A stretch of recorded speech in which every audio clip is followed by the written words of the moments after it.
As soon as you put that headset on, you become the protagonist as he traverses through the entire Moscow metro system and endures all the hardships and all the terrors that the world of Metro brings.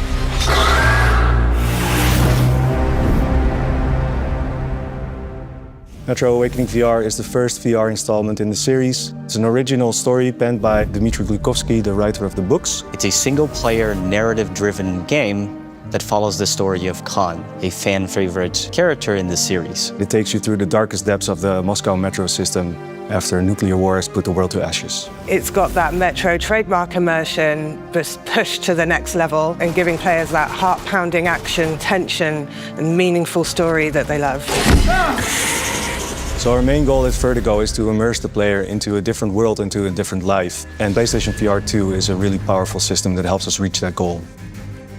The main difference between playing a flat-screen game and a VR game is that it allows us to give you the sense of physicality and interaction that you usually don't have when using a controller. The PSVR2 is capable of doing a lot of cool things, and with that, we're able to actually transport the player right into the heart of what it feels like to be in the metro, with the grittiness and the cold tunnels. It's a really immersive experience, and I think players will enjoy that.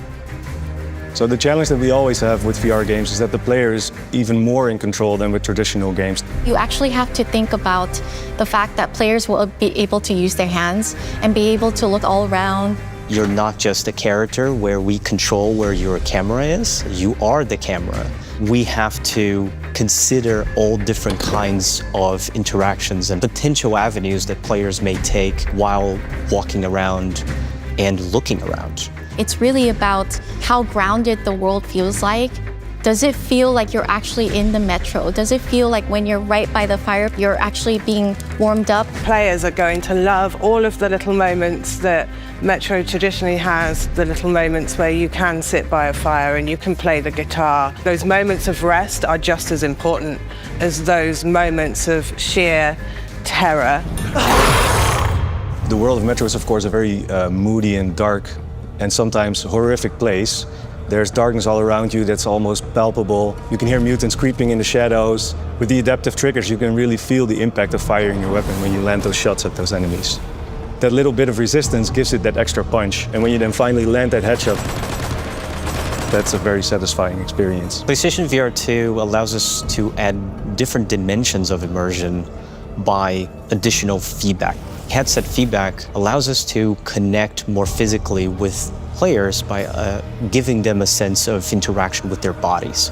And I'm not just saying through combat, where we provide an additional headset feedback whenever you're taking damage, but also whenever we have events or things that happen around you that interact with the character's body. You really want the players to feel like they're going to get lost inside a dark space, and we were able to achieve that with the 4K HDR capabilities of the PSVR2. The HDR allows us to really push the darks, but also the colors. When you're standing by the firelight, you can really feel the orange glow, versus when you're down the tunnel, with the use of dynamic lights, you're able to give a tint of cool colors that makes it feel quite dark and desolate and lonely. Metro is a long-running franchise, and I'm really excited for players to get hands-on with it and play and experience the world of Metro in this brand new way. I think it's a very creepy experience. I can't wait for players to get their hands on it. Feeling the tension and not knowing what's expecting you at every corner is something that can really keep you on your toes as you go through the dangers and mysteries you'll uncover in Metro Awakening. You're going to be able to experience something that you've never been able to experience before.